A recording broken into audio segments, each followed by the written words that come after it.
Welcome to Michigan in Focus, powered by thecentersquare.com. This episode features a piece by the Center Square's Terrace Boudreau, headlined, quote, "Democrat poll workers outnumbered Republicans 7-1 in Michigan primaries," end quote. Here's the story. Detroit's election commission is facing a lawsuit for selecting a disproportionately high number of Democrat poll workers in the August primaries, a possible violation of Michigan election law.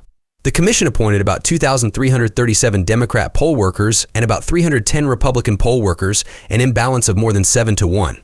RNC Chairman Michael Whatley and co-chair Laura Trump said, quote, "Detroit's failure to hire Republican poll workers is the kind of bad faith Democrat interference that drives down faith in elections.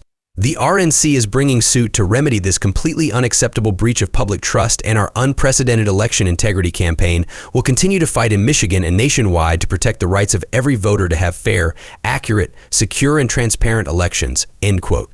Poll workers, also known as election inspectors, assist voters and manage ballot counting.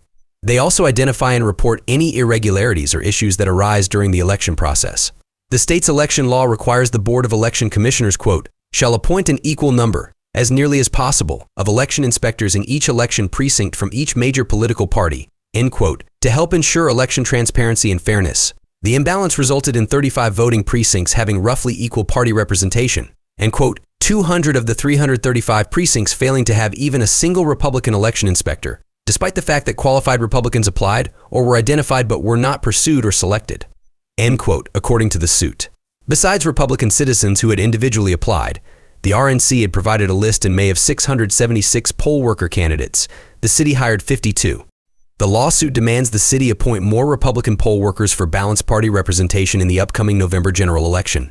Pure Integrity Michigan Elections founder Patrice Johnson said, quote, "Our Constitution was founded on the concept that checks and balances are the best way to ensure fairness. When your numbers are out of kilter and you don't have equal representation, the check and balance system breaks down," end quote. Detroit has 502 election precincts according to the most recent city reports, but 335 precincts provided information on poll worker selection. Listeners can keep up with this story and more at thecentersquare.com. This podcast was made with the assistance of AI technology. Please subscribe and thanks for listening.